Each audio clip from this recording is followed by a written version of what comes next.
Hello tout le monde, j'espère que vous allez tous très bien. Aujourd'hui on se retrouve pour une nouvelle recette très gourmande et on va réaliser une bûche roulée pour Pâques. Allez, suivez-moi, c'est parti pour la recette.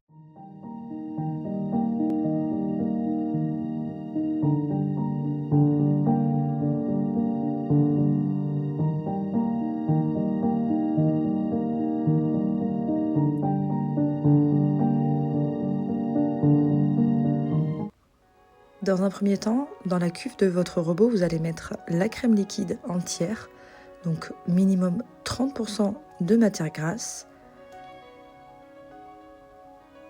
C'est les briques qui sont rouges et ça permet de monter la crème en chantilly. La crème ne montera pas avec un pourcentage trop faible de matière grasse. Donc là, on fouette à vitesse moyenne et on augmente au fur et à mesure pour incorporer de l'air et la faire monter et qu'elle soit aérienne et éviter qu'elle ne graine. On surveille d'un œil et pendant ce temps-là, on va émietter les biscuits spéculoos qu'on va mettre dans la crème pour apporter un petit côté croquant en plus de la pâte de spéculoos. J'en profite aussi pour vous montrer donc la feuille de génoise cacao que je vais utiliser pour cette recette.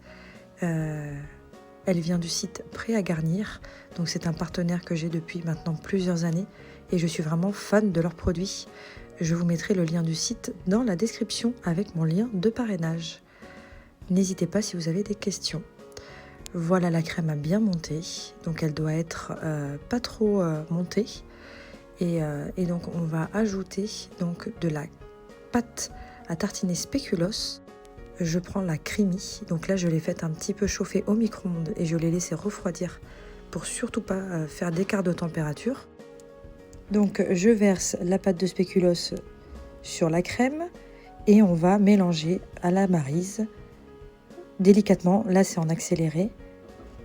Et ensuite on va ajouter les biscuits émiettés pour avoir un petit peu de croquant en plus du goût bien prononcé de spéculoos. Et pareil, on va remélanger très délicatement à la maryse. Vous pouvez le faire comme moi en plusieurs fois pour éviter que tout le spéculoos aille au même endroit. Et puis ensuite, on va pouvoir étaler notre crème sur la génoise et garder un tout petit peu de crème pour mettre dans une poche à douille pour la décoration du dessus. On étale, on roule tout simplement. On ébarbe les côtés, ça c'est pas obligatoire mais ça fait plus joli.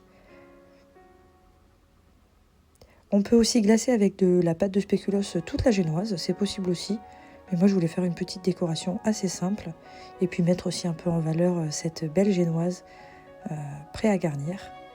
Donc ensuite, une fois que nos côtés sont enlevés, on va pouvoir le placer sur un plateau à servir et passer à la décoration. Donc là, il y a un petit peu de crème qui s'est échappée du dessous.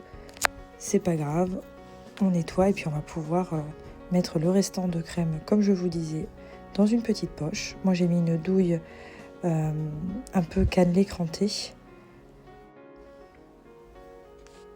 Voilà. Et puis, hop, je fais des pochages en laissant un espace entre chaque pour pouvoir y glisser un œuf de Pâques. Je les colle avec un petit peu de crème.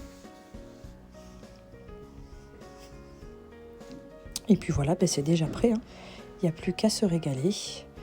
Vous pouvez le laisser un petit peu au frais avant de servir.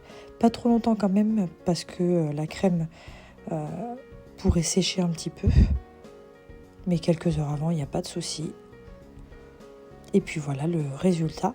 N'hésitez pas à me dire ce que vous en pensez, si elle vous tente. Et puis si vous testez la recette, envoyez-moi une photo et je la repartagerai. Voilà, à bientôt et bisous.